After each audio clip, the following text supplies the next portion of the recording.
I watched my quiet little sister Celeste get cornered by the biggest bully in school, and what happened next made the entire cafeteria go dead silent.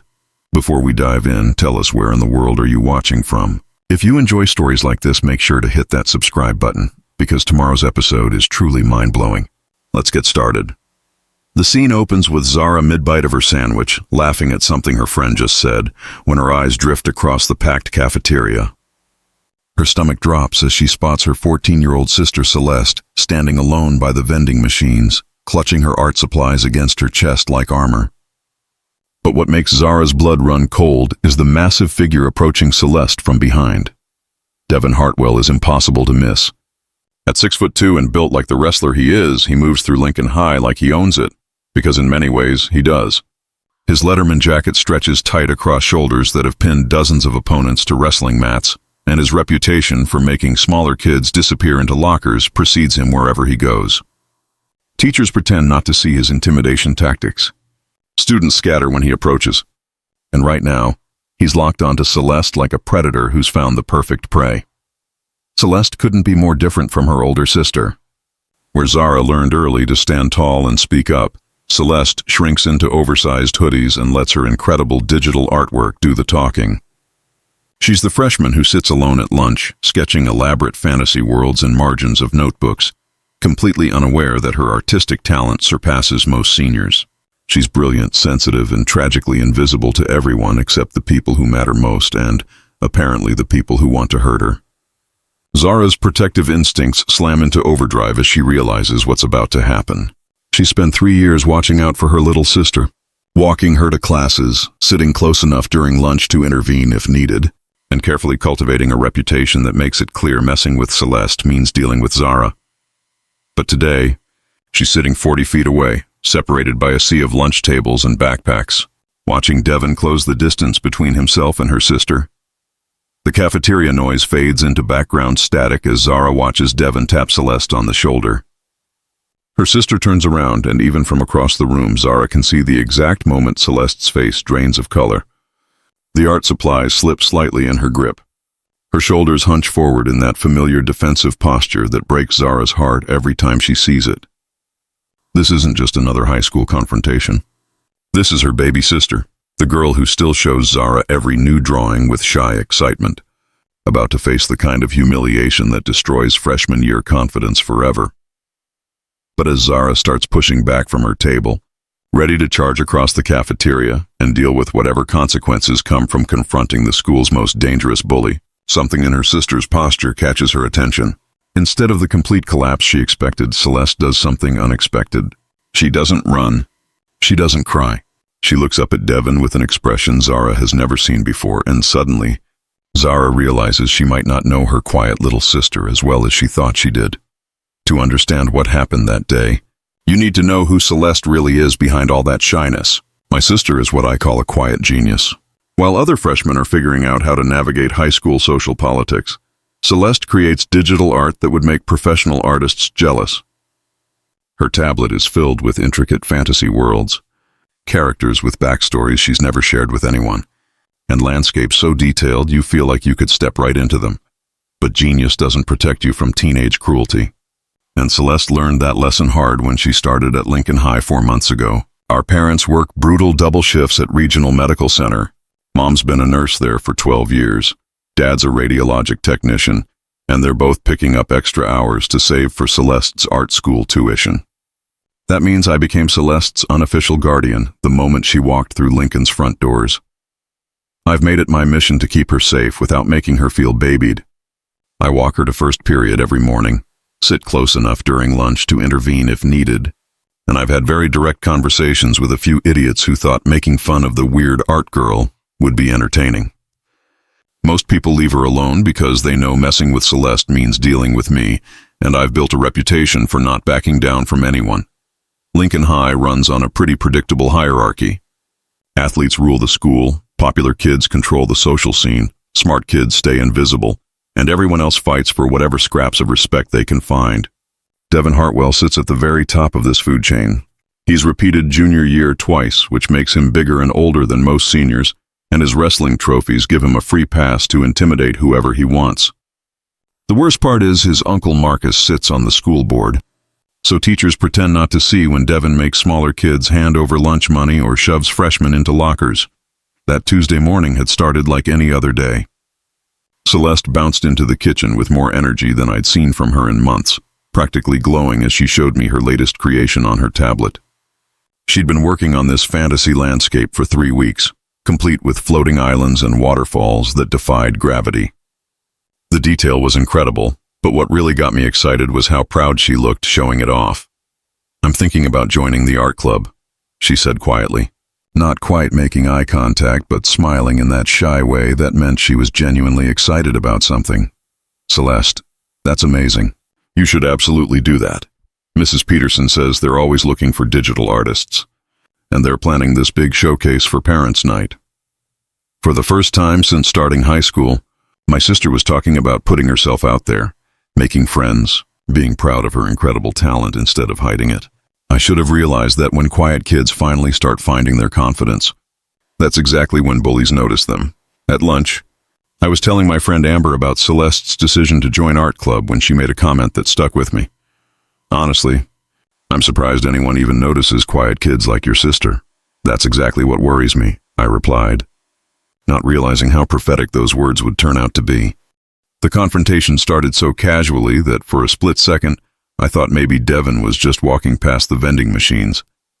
But then he deliberately shoulder-checked Celeste as she bent down to pick up a dropped pencil, sending her art supplies scattering across the floor like confetti. Her sketchbook slid under nearby tables, colored pencils rolled in every direction, and her precious tablet landed face down with a sound that made my heart stop. "Whoops, sorry about that, art girl," Devin said with the kind of fake sincerity that made my fists clench. "Guess you should watch where you're sitting." Celeste immediately dropped to her knees, frantically gathering her supplies while mumbling apologies. "It's okay. I'm sorry, I'll just move somewhere else." But Devin wasn't done. He planted his size 12 wrestling shoe directly on top of her favorite sketchbook, the one filled with 3 years of character designs and story ideas. The muddy tread left a brown smear across the cover as he ground it into the floor. "What's with all this fancy art stuff anyway? Think you're some kind of Picasso or something?" He picked up one of her digital styluses, examining it like it was some foreign object. "This thing probably costs more than my lunch money.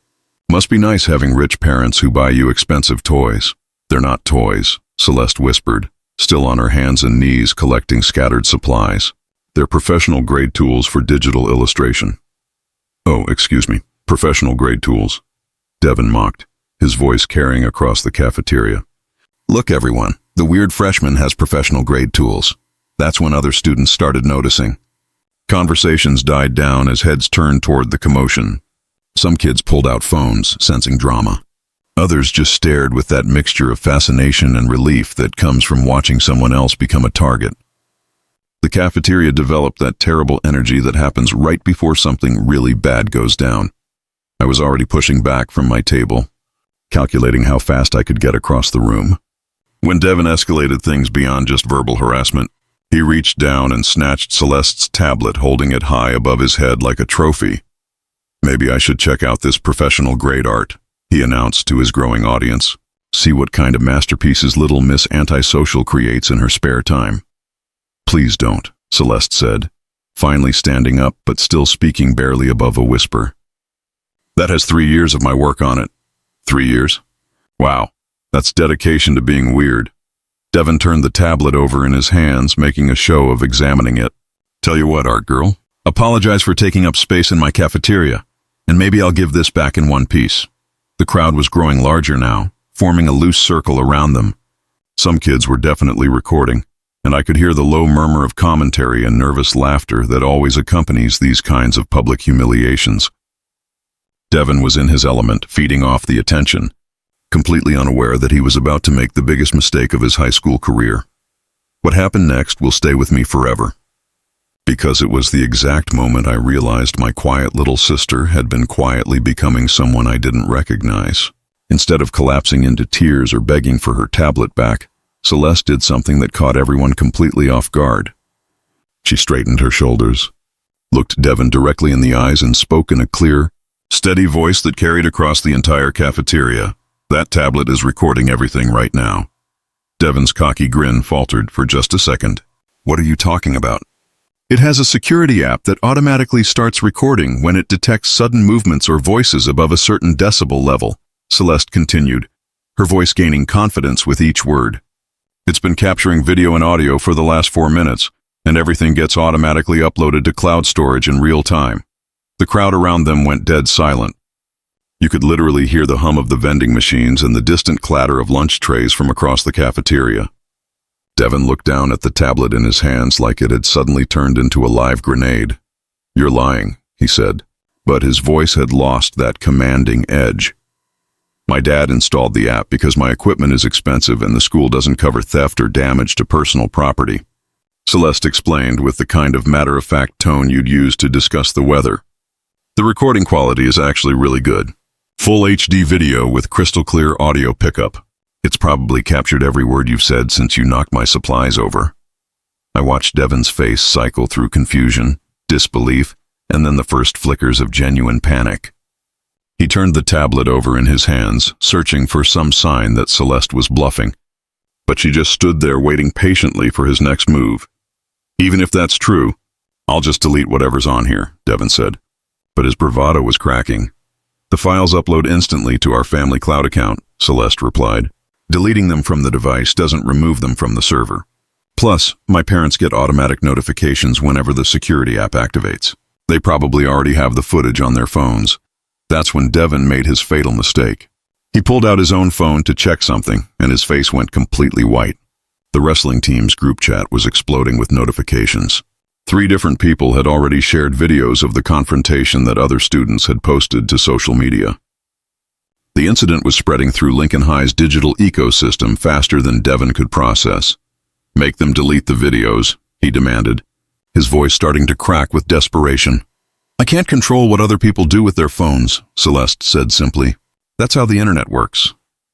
For the first time in his entire high school career, Devin Hartwell was losing control of a situation, and everyone could see it happening in real time. What happened next was like watching a chess master reveal they'd been planning their checkmate from the very first move. Celeste calmly pulled out her phone and opened what looked like a group chat with at least 20 students, including some of Devin's own teammates. The screen was filled with messages, and she held it up just long enough for Devin to see his name mentioned multiple times. See, the thing about being the quiet kid who sits alone is that nobody notices you're there, Celeste said, her voice steady and confident in a way I'd never heard before. Which means I see and hear everything that happens in this school. Devin's eyes darted between Celeste's phone and the crowd of students who were now recording every word. What are you talking about? I know about the chemistry test answers you bought from Trevor Morrison last month. I know about the fake IDs you and Jake Patterson used at that college party. I know exactly who's been stealing equipment from the wrestling room and selling it online. Celeste paused, letting each revelation sink in. And I know what really happened at Sarah Chen's house party that got 3 seniors suspended, because I was sitting right there doing homework while you bragged about it to your friends. The color drained completely from Devin's face. Those weren't random accusations. Those were specific incidents that could end his wrestling career, destroy his college prospects, and get him expelled if the right people found out. The fake ID situation alone could result in criminal charges. I don't usually get involved in other people's business, Celeste continued matter-of-factly. I prefer to focus on my art and stay out of drama.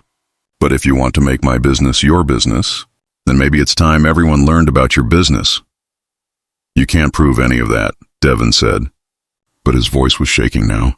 Celeste tilted her head slightly, studying him like he was an interesting art subject. Actually, I can. See, when you're invisible, people don't think about who might be listening when they talk. They don't notice the quiet girl with the good memory and the expensive recording equipment. She gestured to her tablet, still in Devin's trembling hands. The same security app that's been recording this conversation has been running during a lot of interesting moments this semester. The cafeteria was absolutely silent now. Even the lunch staff had stopped what they were doing to watch this impossible reversal. Devin Hartwell, the untouchable wrestling star who'd terrorized underclassmen for 3 years, was being systematically dismantled by a 14-year-old girl using nothing but information and timing. Here's what's going to happen, Celeste said, extending her hand with calm authority. You're going to give me back my tablet. You're going to apologize to everyone watching, and you're never going to bother me or anyone else again. Because if you do, I'll start a very detailed blog about Lincoln High's social dynamics. And I promise you won't like reading about yourself. Devin handed over the tablet without another word. The silence that followed Devin's retreat lasted maybe 10 seconds before the entire cafeteria exploded into chaos. Students were laughing, cheering, and pulling out their phones to share what they'd just witnessed. Within minutes, videos of Celeste's intellectual takedown were spreading through every social media platform Lincoln High students used. But this time, the focus wasn't on the bullying. Everyone was talking about the quiet freshman who just outsmarted the school's biggest intimidator using nothing but her brain. The immediate change in how people treated my sister was incredible to watch. Students who'd never acknowledged her existence were suddenly approaching her table, asking about her art, wanting to know more about the girl who'd just verbally destroyed Devin Hartwell. The art club president found her before the day ended, practically begging her to join and contribute to their upcoming showcase. When our parents got home that night and heard the story, Dad's reaction surprised me most. He started laughing and couldn't stop for 5 minutes straight. Turns out, he'd never actually installed a security app on Celeste's tablet. She'd been brilliant enough to bluff her way out of the situation using technological intimidation that sounded completely plausible. I just remembered reading about apps like that online, Celeste explained with a shy smile. Devin doesn't know anything about technology beyond wrestling videos and video games, so I figured he'd believe it. But the real revelation came later that week when Celeste showed me what she'd actually been working on during all those quiet lunch periods. She'd been creating digital portraits of students who'd been bullied or excluded, reimagining them as powerful fantasy characters. Each piece showed someone like her, the overlooked kids, transformed into heroes and leaders of their own epic stories. I was planning to present this to the administration as an anti-bullying initiative, she said, scrolling through dozens of incredible artworks. I wanted to show them that the kids everyone ignores actually have amazing stories to tell. The most surprising development happened 2 weeks later when Devin approached Celeste privately in the library. I was ready to intervene, but what I overheard wasn't threatening at all. He was apologizing, genuinely apologizing, and admitting that he'd been intimidated by students who were smarter than him and had taken it out on easy targets. They never became friends, but Devin completely stopped his bullying behavior. Word spread about what happened when someone tried to mess with the quiet kids, and suddenly Lincoln High felt like a safer place for students like my sister. Watching Celeste walk through the halls now, head held high, talking easily with new friends from art club, working on projects that showcase her incredible talent, I realized something important. I'd spent so much time trying to protect her that I'd never given her the space to show just how capable she was of protecting herself. Sometimes the people we think need our help the most are actually the ones with the best strategies for handling their own battles. My sister didn't need a bodyguard. She needed the opportunity to show everyone, including herself, just how powerful quiet intelligence can be when it's finally ready to speak up.